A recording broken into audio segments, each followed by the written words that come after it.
Assalamualaikum warahmatullahi wabarakatuh. Halo anak-anak hebat seluruh Indonesia, bertemu lagi dengan saya Ibu Nahliatul Ummah dalam pembelajaran sistem penulisan makalah.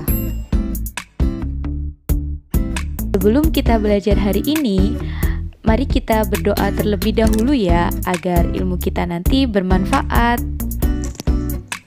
Bismillahirrahmanirrahim.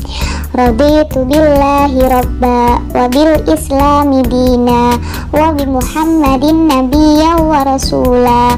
Rabbi zidni ilma warzuqni fahma. Sebagai salah satu bentuk karya ilmiah, makalah lazim disusun dengan menggunakan sistematika tertentu, yakni sebagai berikut ini. Mari kita perhatikan bersama-sama. Makalah ini memiliki 10 sistem penulisan yang harus runtut. Yang pertama ada lembar judul. Lembar judul ini memuat judul makalah, nama, nomor absen, nama dan tempat sekolah, serta tahun. Nah, dalam penulisan judul ini perlu diperhatikan bahwasannya judul harus ditulis dengan huruf kapital keseluruhan atau bisa juga dengan diawali huruf kapital di setiap kata. Judul mengabarkan keseluruhan isi karangan. Judul harus menarik pembaca baik makna maupun penulisannya. Begitu, itu yang pertama.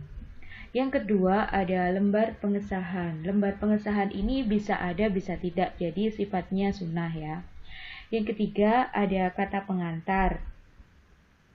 Kata pengantar ini ditulis oleh penulis untuk mengawali sebuah makalah tersebut. Yang keempat ada daftar isi. Daftar isi ini ditulis secara runtut tentunya dari mulai lembar pengesahan tadi itu kan ada daftar isinya yang ditulis dengan Romawi hingga ke bab 1, bab 2 dan penutup. Ini ditulis dalam bentuk angka, tuh dicantumkan dalam daftar isi. Yang kelima ada daftar gambar. Jadi gambar mana saja di bab apa saja itu ada gambar dicantumkan di daftar gambar ini. Yang keenam ada daftar tabel. Ini jika ada bisa dicantumkan di daftar tabel. Jika ada tabel, kalau tidak ada ya tidak perlu dicantumkan. Baik, langsung saja.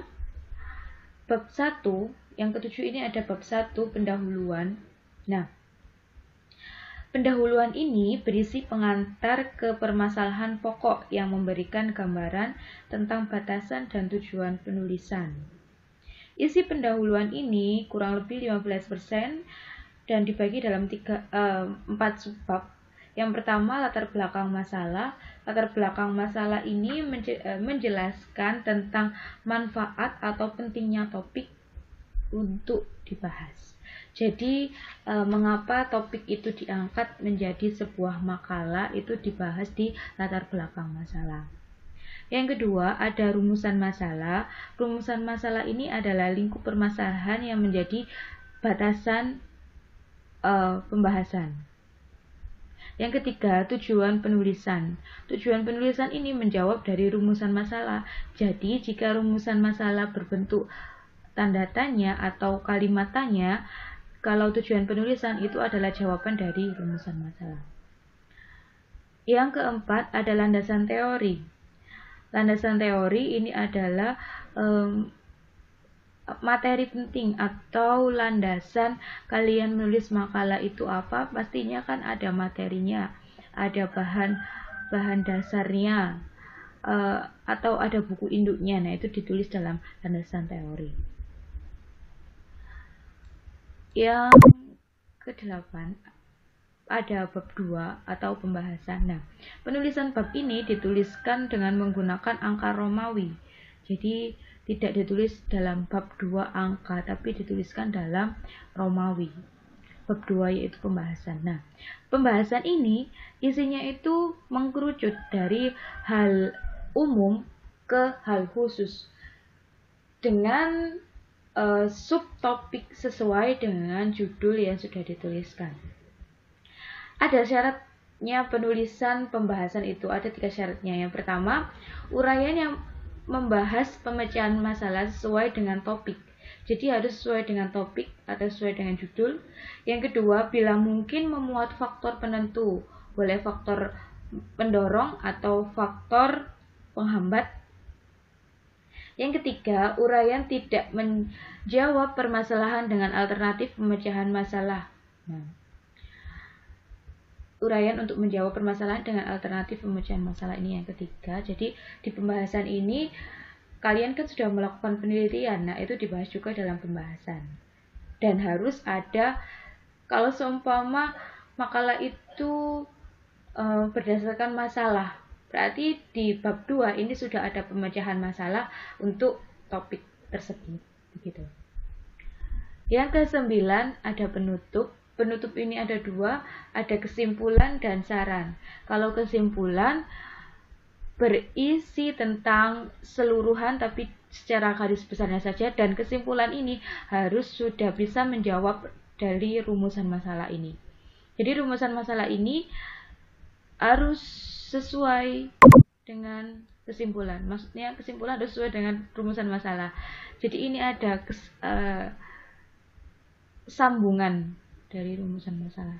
Rumusan masalah ini kan bersifat pertanyaan. Jawabannya itu di kesimpulan ini harus ada jawabannya beserta solusinya. Dan saran ini adalah dari penulis, gitu. Nomor 10 ada daftar pustaka. Daftar pustaka ini merupakan acuan dalam penulisan makalah yang dikutip dari buku, surat kabar, internet, dan sumber tertulis. Nah, kalian kan sudah menulis tentang landasan teori, tentang uraian. Nah, di sini kan pasti mencantumkan dari beberapa buku, mengutip dari beberapa buku, mengutip dari beberapa sumber. Bisa buku, bisa internet, bisa majalah, bisa sumber tertulis lainnya, ya kan? Nah, di situ harus wajib dicantumkan dalam daftar pustaka. Kalian mengutip di mana, di buku apa, kapan buku itu terbit. Nah, daftar pustaka ini memiliki kunci, harus ditulis sesuai dengan rumusnya. Rumusnya yaitu pentajukopen. Apa itu pentajukopen? Pen yang pertama itu penulis, yang kedua itu tahun, pentaju itu judul, pentajuko itu kota, pen itu penerbit yang terakhir, gitu.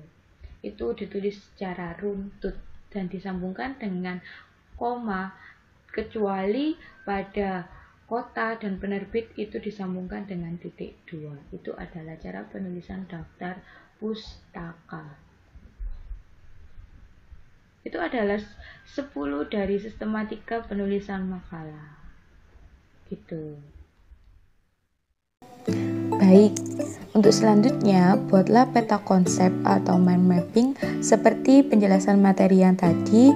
Hanya saja isinya cuma bab 1, bab 2, dan penutup sekreatif mungkin dan berdasarkan makalah yang sudah kalian baca kemarin. Untuk menutup materi kali ini, marilah kita berdoa bersama-sama ya, agar apa yang kita peroleh kali ini bermanfaat. Bismillahirrahmanirrahim. Allahumma inni astaudi'uka ma'allamtanihi fardudhu ilayya inda hajati ilaihi wala tansanihi ya rabbal alamin. Alhamdulillahi rabbil alamin. Sekian materi hari ini, sampai berjumpa di materi-materi selanjutnya. Saya akhiri dulu. Wassalamualaikum warahmatullahi wabarakatuh.